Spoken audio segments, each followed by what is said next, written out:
nila, will you allow the Chinese to fish? Of course. Yan ang pinag-usapan namin noon, kaya tayo nag-uusap eh. And that was we were allowed to fish again. It was a mutual agreement. Sige, bigayan tayo. Fish ka doon, fish ako dito. Pero China sabi niya, not mo. Meron pa kaming ibang. Kaya sinusulo natin dito. Siguro ang Pangulo, bago makipag-deal sa gintong klase, especially ang subject matter, parte ng iyong territory. Diba? Parte ng iyong territory. Isipin muna kung ano ikabubuti. And then, consult. Diba? Hindi pwedeng, dahil magkaibigan siguro kayo, maganda ang deal, oo ka na. Supreme Court Senior Associate Justice Antonio Carpio earlier said allowing Chinese to fish in the EEZ is a breach of the Constitution, which all presidents are bound to protect. Tapos, hindi alam nung iba, kaya nga tinawag ni Senator De Lima na secret deal. So, wala nakaalam. Oo, sila lamang. Nakipag-deal, ang Pangulo. nalaman na lang, tapos na. Ayun. Diba? So, yun, partner. Ito, ang pinaka-latest yung binasa ko sa'yo. Kasi, diba, sabi nga nila, bakit meron kasing binanggit before mga kayubi na news na to, medyo matagal na, siguro buwan na. Ang nakalipas. Oo, na meron daw nakipagkasundo sa China. Kaya lang walang papel eh. Nakipagkasundo sa China na parang hindi gagalawin yung lugar ng BRP Sierra Madre. Okay. So, syempre, nag-isip tayo, sino yun? Oo nga, diba? oo nga. Pero tatandaan mo yun? Oo. Nang hula-hula kung sino. Siya. Diba? Si iniisip na, si Pangulong Gloria Arroyo makapagal ba? Makapagal Arroyo pala. Gloria makapagal Arroyo? Parang hindi. Tapos si Pinoy ba? So, pinag-iisipan yan. Si Trillanes ba? Yun nga, lumabas yung pangalan, di ba? Trillanes, Oo. Pero, senator, ang dami nakapuna at that time na binabanggit na to, ang sabi ng iba, hindi kumikibo ang mga Duterte. Ngayon, dahil nagkaroon itong latest partner ng collision. Actually, yung medyo konting sagian. Tanda mo yun? Nagkaroon ng water cannon. Konti lang ba yun? Attorney Claire? Di ba dalawa? China vessel. Dalawa nag-water cannon doon sa Coast Guard natin.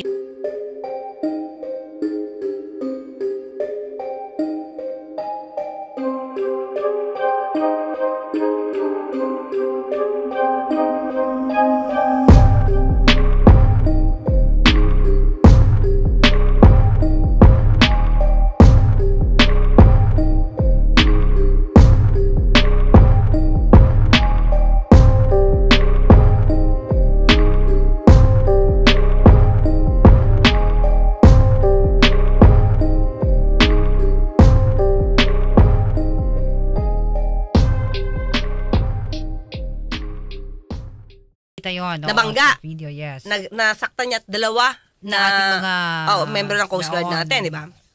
So with that, medyo may lumalabas na mga facts na ang nasisisi ng China ay Pilipinas. Okay. 谢谢发言人。法新社提问。据中非相关部门，今天中国和菲律宾船只在南海发生碰撞事件。请问除了中方海警的声明之外，中方对此事还有其他评论吗？谢谢。对，相信你也注意到，中国海警局的发言人已经发表了谈话，介绍了有关情况。3月5日，菲律宾2艘运补船、2艘海警船未经中国政府允许，擅自闯入中国南沙群岛仁爱礁邻近海域，企图向仁爱礁非法坐滩的军舰运送包括建筑物资、建筑材料在内的物资。中国海警依法对非方船只采取必要管制措施，现场操作专业克制，合理扩大。中国外交部已就此向非方提出严正交涉，表达了强烈抗议。中方在仁爱礁问题上的立场是一贯的、明确的。一段时间来，中非双方就妥善管控仁爱礁局势保持沟通。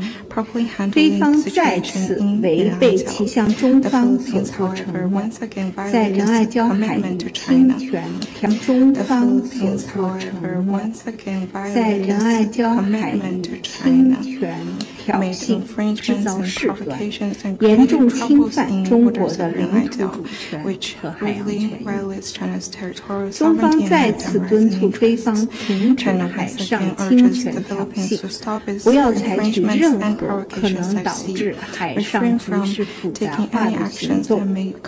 中方将继续按照国内法和国际法，坚定维护自身的领土主权和海洋权益。Okay? Bakit? So, siyempre, bakit kami? Kami ngayon nanalo. Area namin to. Ba't kami? Di ba? Yun. Ayan. Lumabas, partner. Dito, sa Rappler, na, kasi, ito partner, yung BRP, Sierra Madre, ito talaga ipinasadsad dyan sa lugar na yan. Panahon to ni Pangulong Erap. Okay. So, hindi na yan kinuha para siya na yung maging parang station. Di ba? Para magamit, di ba? In the first place, kapag nandoon yun, makikita mo na, uy, may jurisdiction kami. Ito yung namin to, vessel to. Philippine vessel to. So, yan, sa amin yan. So, good thing. Pinuri nga dito si dito nakikita na may ginawang maganda at the time, si Pangulong Erap. Dating Pangulo. Dahil, because of that, sa pagsadsad, pinasadsad yung BRP Sierra Madre. Nandoon pa rin yung claim ng Pilipinas. Okay. Dahil ito ay 1999 pa, ano na ngayon? Tagal na, attorney. Di pa ako pinapanganak nito. Wow, talaga naman. Yan ang sinasabi natin, attorney. Sige. Dahil di ba, 1999 pa to, kita mo naman kung gaano na siya kalawangin. So, ang inihintay na lang na mga umaangkin sa lugar na to, masira yung BRP Sierra Madre. Kasi, pag nasira... di wala na tayo magiging teritoryo dyan. Tubig na lang yan. So, iniisip na dapat yan lumubog. Yan ang laban ngayon dyan, attorney. So, ngayon, partner, tandaan natin, di ba, pagka nagdadala ng supply ng food, oo. noon parang hindi pa masyadong hirap, pero medyo nababantayan na. Di ba? Pero ngayon, iba na. Kasi, Professor Batumbakal, sa inyo na rin po nang galing. Matagal na tayong paikot-ikot doon. Matagal na rin po tayong nagsusupply doon. Bakit po kaya tayo kailangan makarating na may Amerikano na doon? Kahit po sabihin ninyo na yan ay walang armas yan, US Navy po ang nakalagay doon. Sa palagay po ba nyo, hindi yun na magiging dahilan para magpalipad din ang China naman ng kanilang Navy din? Hindi po ba kaya ganun yun? Ang sinasabi ko lang po dito, sa matagal na panahon, 6 na taon po tayo na wala namang ganitong kalaking escalation. Nandito na po, may third party na. Ito po ba, isang ayon pa kayo, Professor, na may third party na rito? 6 na taon na wala naman tayo. Cat and mouse lang naman tayo dyan. Ngayon, meron ng... Sinasabi niyo po ba na pagka ito ay nag-escalate, papayag kayo na tayo ay mapunta sa escalation nito? Well, una po, yung sinasabi po nating escalation, in the first place po, nauna pong mag-escalate ang China dyan nung tinayo po nila yung 3 military bases dyan sa loob ng Spratlys, Mischief Reef, Scarborough Shoal at Fiery Cross Reef. Mayroon pong 2 reconnaissance aircraft ang China na nakagaya nung sa US na naka-station po sa Fiery Cross kung hindi ako nagkakamali at manamataan na rin sila dun sa ibang bases nila. Mayroon pong 2 fast attack missile boats na naka-station sa Mischief Reef, yan po yung pinakamalapit sa atin, na umaaligid din dyan.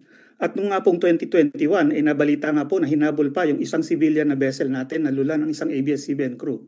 Yung pong PLA Navy, lagi po silang mayroong at least 2 o 3 warships na nakastasyon sa bawat isa dun sa 3 military bases nila dyan. Fiery Cross, Mischief Reef at Subi Reef. Hindi na po yun nagbabago.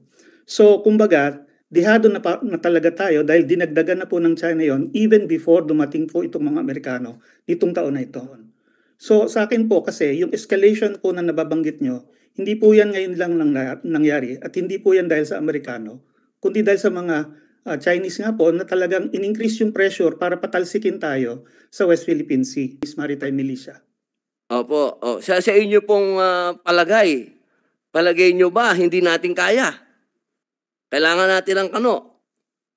Sa tingin ko po talaga, kailangan natin ng tulong dahil sa dami. I mean, titingnan nyo lang po kung gaano karami at gaano kalalaki ang forces na nilalagay nila dyan sa West Philippine Sea. We do not yet. Oo. Diba? Pero ngayon, Iba na. Lantaran. Kasi, partner, ang sabi dito sa balita, tayo daw ang hindi tumutupad sa napagkasunduan. ayun pala, attorney. Oo. Ang tanong ng DFA, teka lang. Ano ba? Ano ba yung napagkasunduan? Dahil wala kami alam na pagkasunduan. Yun pala. Patungkol dyan. Yun. Yun ang sabi, partner, sa balita. Ito ha. Yun daw BRP Sierra Madre, inalaw daw yung panahon ni Pangulong Duterte na ang dadalin lang mga food supplies. Okay. But never materials for the repair. Yun ang napagkasunduan. Kaya yung mga materials na pwedeng gamitin para ma-repair yung BRP Sierra Madre, hindi hindi pwede. ina-allow.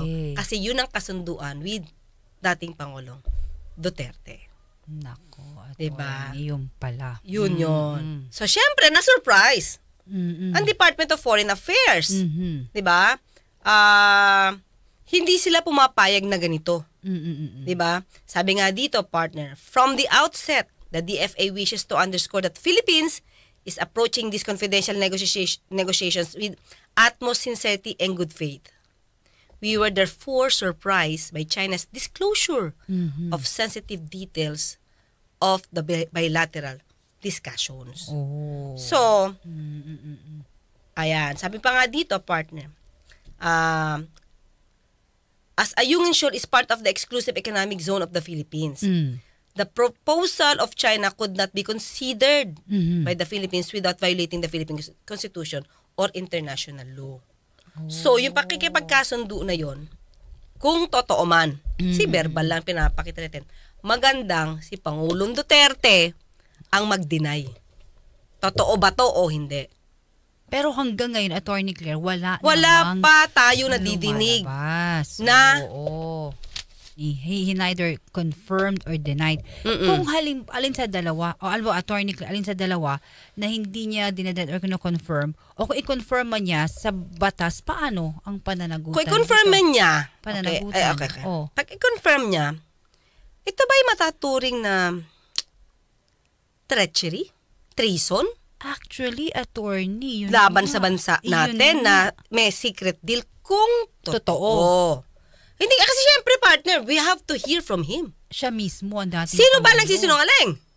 Ang taga-China ba o ikaw? Siguro po ang right person na sasagot ho dyan ang dating Pangulo. Kasi hindi naman ho kami privy maging ang administrasyon po na ito. So maganda po siguro the former president will answer that kung meron bang kasunduan. Kasi I believe before previously sinasabi nila wala, dinenay nila yun sa Ayungin Shoal na yan. So it would be better and the right person to ask that question and answer it is yung dating Pangulo. Yun lang po. At saka pag i-deny mo yan, pag dinenay ni Pangulong Duterte yan, partner, ito ha, sa akin.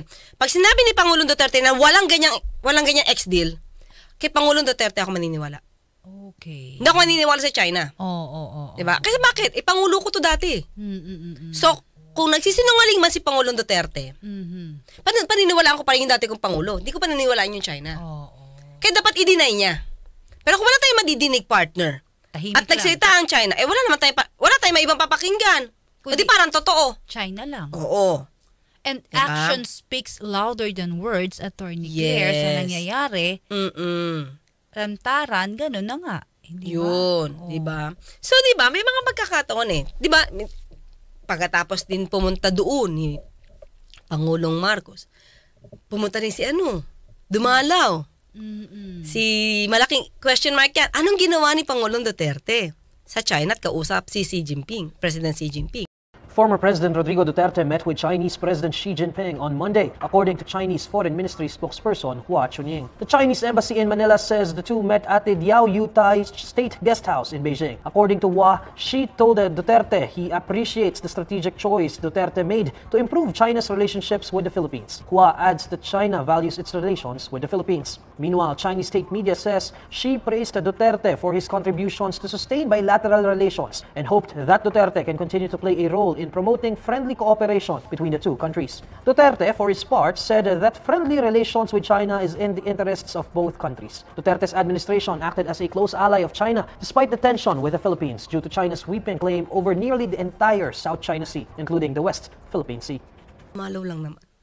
Wala naman tayo magagawa doon. Malay mo, nagtsaa lang sila. Sa China. Sa China. Diba? Kasama na si si Senator Bongo. Tsaa sa China. Ay, urig. Urig. Diba? Kung gusto niya doon magtsa, wala tayo doon. Diba? Pero tanda mo, Attorney Claire. Wag lang siya makipag-deal secretly. Pero diba? Tanda po mo ninyo, Attorney Claire, nung panahon ng pandemya noon ng COVID-19, ang China, tama ang unang bansa na nagnangako sa atin ng bakuna. Hindi ba? Sa COVID-19 during the time of former President Duterte din. Kaya malaking pasalamat din niya sa China that time, di ba? Meron nga ding dun partner, di ba? May naibunyag din dun. Isa pa yun. Tandaan mo yun? May nagpadala, tapos ginamit na agad na parang secretly ginamit din. Tandaan mo yun? So, ang daming secret. Mahilig sa secret. Oo, para bang pinauna, paturukan kung ibang miyembro ng PSG. Di ba? Nabalita nga yun. Presidential spokesperson Harry Roque on Tuesday, December 29, dismisses claims of corruption after top government officials and members of the Presidential Security Group, or PSG, were confirmed to have been vaccinated ahead of approval from the Food and Drug Administration. When asked whether such officials violated the Anti-Graft and Corrupt Practices Act or the Republic Act 3019 for receiving the vaccine as a donation, Roque argues the vaccines could be categorized as a Christmas token. Ako po ay abogado, hindi po yan absolute. Yung mga tokens po, pinapayagan naman. Yung pong vaccine is a token? I don't think it's of much value anyway. No? So yung mga little value sa mga special occasion, I'm not arguing. Hindi pa yata dumaan yun sa FDA. So, di ba, bakit kailangan Pangulo ka, ba't kailangan maraming secret? So, kung di man to secret, deny mo. I-deny mo. Mas gusto natin on my part, ako, gusto ko madinig siya na deny niya. What if sabihin sa'yo, no comment? Ay, wala na. Pag no comment ka, it means yes. Nakipag-deal ka. Oo. Because if you're an intelligent leader partner. Ayan, Attorney Claire po yan, okay? Kung kailangan mong sumagot, lalo na idinidikdik ka dito, magkomento ka. What if, yes or no? Or no comment. Diba, Attorney Claire? Mahirap kasi no comment. Wala akong makukuhang sustansya. Wala akong makukuhang sustansya. Paano kung hindi na talaga magsalita? Hindi ba, Attorney Claire? Wala tayong magagawa doon. Di mananatiling totoo yung sinasabi dito. Doon sa nung kabila? Oo. Panig. Na talaga nakipag-deal siya. Na hahayaan na lang niyang mabulok na mabulok yung BRP Sierra Madre kasi yun ang usapan nila. On the part of our government like the DFA, anong pwede nating gawin ngayon? Ay, wala. I-revoke. Hindi na yun. I-revoke. Wala. Kung meron man, nasaan? And we will not recognize that. At tuloy-tuloy tayo. We have a new president. Tuloy-tuloy. Diba? Siguro yan, kung totoo man yan, deal mo lang yan kay Pangulong Duterte. Pero it is not a deal with the new president. Tapos even the president naman ngayon, Marcos And Jr. it is even against the Constitution. So tingin ko hindi talaga nila yan. Ilalaban naman niya ang teritoryo ng Pilipinas. Yes. Diba? Attorney. Yun lang yun, diba? So mahirap kasi partner, diba? Katulad nito. Para kasi ang dami nangyari sa Pilipinas noong panahon ni Pangulong Duterte na hindi natin alam ang effect kung maganda ba siya o pangit. Kasi at that time, lahat ng sabihin talaga ni Pangulong Duterte, wow, okay. Kasi parang hindi siya pwedeng i-oppose.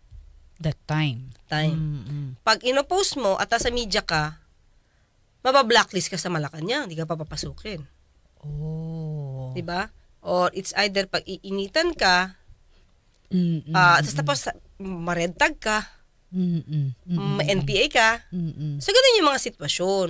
So, kaya syempre, lahat lang ng dumarating, maganda. At yung ibang mga ganitong klase na mga news, kung totoo to, partner, kung masasabing Bible truth to. Kasi ito lang naman ay... pero yung mga binanggit mo, Attorney Claire, report ito kasi, partner. Facts and reports. Hindi ito gawa-gawa. May pinagbabasihan. May pinagbabasihan to. Diba? So, kung totoo man to... At kung matalino kung nakikinig kay Attorney Claire sa usapang batas, na-analyze ako na eh. Diba?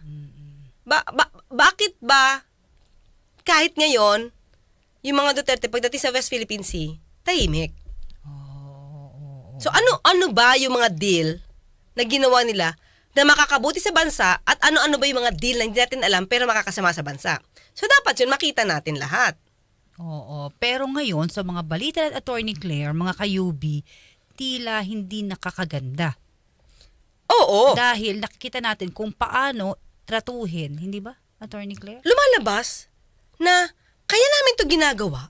Kasi kayo yung lumalabag sa kasunduan. Yung kasunduan natin na huwag kayong magpapagawa dyan, huwag nyo i-repair yan, nilalabag nyo. Pagkain lang ang pupwede. Diba? Tapos parang ito, kami ngayon nasisisihin nyo, kami being professional lang. Acting professionally. Diba? Kayo yung hindi professional kasi hindi kayo tumutupad. Napagkasunduan to dati. Na hindi naman alam, Attorney Claire. Hindi naman alam ng iba. Diba? Yan ngayon. Kaya pag pinagtagni-tagni mo, natuloy ba? Ito pa pala, partner, banggitin ko na to. Kasi nga, iniingay ito dati. Itong joint oil and gas deal. Alam mo ba, na yan din ang sigaw ni Senator Robin Padilla. Hayaan natin ang China na magdig. Na magdig. Dahil wala daw tayong kakayahan na magdig. Ang kailangan lang natin ngayon, imbis na inaaway natin ng China, magkaroon na lang tayo ng joint exploration sa kanila, sa West Philippine Sea. Bakit hindi na lang, sabihin natin sa China, bakit hindi na lang tayo mag-usap para sa profit? Huwag muna natin pag-usapan ng teritoryo kasi hindi tayo magkakaintindihan dyan. Diba? Pag-usapan natin yung kita. Magmuskito ka na dyan, bumutas ka na dyan, hindi naman natin kaya. Wala naman tayong kakayahan para bumutas, ma'am. Wala pa tayong kahit anong equipment dito para tayo ang bumutas. Ang China, sigurado, meron yan. E di saka tayo maghati. Kung ano ba gusto ng China, dahil ikaw ang namuhunan, o di kung gusto mo, 60 sa'yo, 40 sa amin. Basta, pagkakitaan na natin siya. Huwag tayong masyadong maging matigas. Kung ang kumakalam naman na yung mga sikmura ng taong bayan. Diba? Mahirap maging matapang masyado nang gutom ka. Kasi yung katapangan na yun, nagiging pang siraulo na yun. Sa oil and gas. So, hayaan natin ang China. Joint. Kasi yun. Pinaparot niya. Pinaparot niya si Pangulong Duterte. Kaya nga ang tanong ko, minsan pag may ganito mga opinion, dapat tanongin sa akin lang dapat tanongin si Senator Robin, laliman nyo ang tanong para malaman natin kung nagpaparot lang siya. Diba? Kasi kung ano yung nadinig dito, dapat ito. Pero pag tinanong na, mahirapan na siya mag-reason out. Diba? Anong kinalaman mo sa oil digging? Drilling? Anong alam mo? Paano hatian dyan? Paano kang kikita? May tax ba yan? Paano? Explain mo.